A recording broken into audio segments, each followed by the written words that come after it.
ఏ ప్రభుత్వం వచ్చినా సరే ఏదో ఒక రచ్చ అయితే తప్పదా అన్నట్టుగా ఉంది. ఎందుకంటే గత ప్రభుత్వ హయాంలో చాలామంది దివ్యాంగుల విషయంలో అప్పట్లో ఎందుకంటే వికలాంగులకి గనక పింఛన్ తీసుకోవాలంటే సదరన్ సర్టిఫికెట్ అనేది చాలా కీలకం. సదరన్ సర్టిఫికెట్లో ఖచ్చితంగా 60% పైగా వాళ్ళకి పర్సంటేజ్ అనేది ఉండాలి. అంటే వైకల్యం ఎంత శాతం ఉంది అనేది నిర్ధారిస్తూ ఇచ్చేదే సదరన్ సర్టిఫికెట్.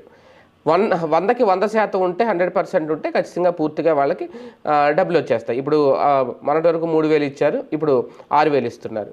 అయితే గత ప్రభుత్వం జగన్మోహన్ రెడ్డి గారి హయాంలో అసలు వికలాంగుల వైపు చూడలేదు, దివ్యాంగుల పింఛన్ పెంపు అసలు పట్టించుకోలేదు ఒక రకంగా. కానీ ఇప్పుడు రాష్ట్ర ప్రభుత్వం రాగానే మామూలు వృద్ధులకి వితంతువులకి ఇచ్చే పింఛను పెంచారు, అలాగే దివ్యాంగుల పింఛను కూడా రెట్టింపు చేశారు. ఓకే, గుడ్ పరిణామం, అది మెచ్చుకోవాలి. కాకపోతే ఇప్పుడు కొత్తగా పెట్టిన ఆంక్షలు ఏంటి అంటే మళ్ళీ వాళ్ళు సదరన్ సర్టిఫికేట్ తెచ్చుకోవాలంటే వెళ్ళి. ఇది నిజంగా సాధ్యం అవుతుందా?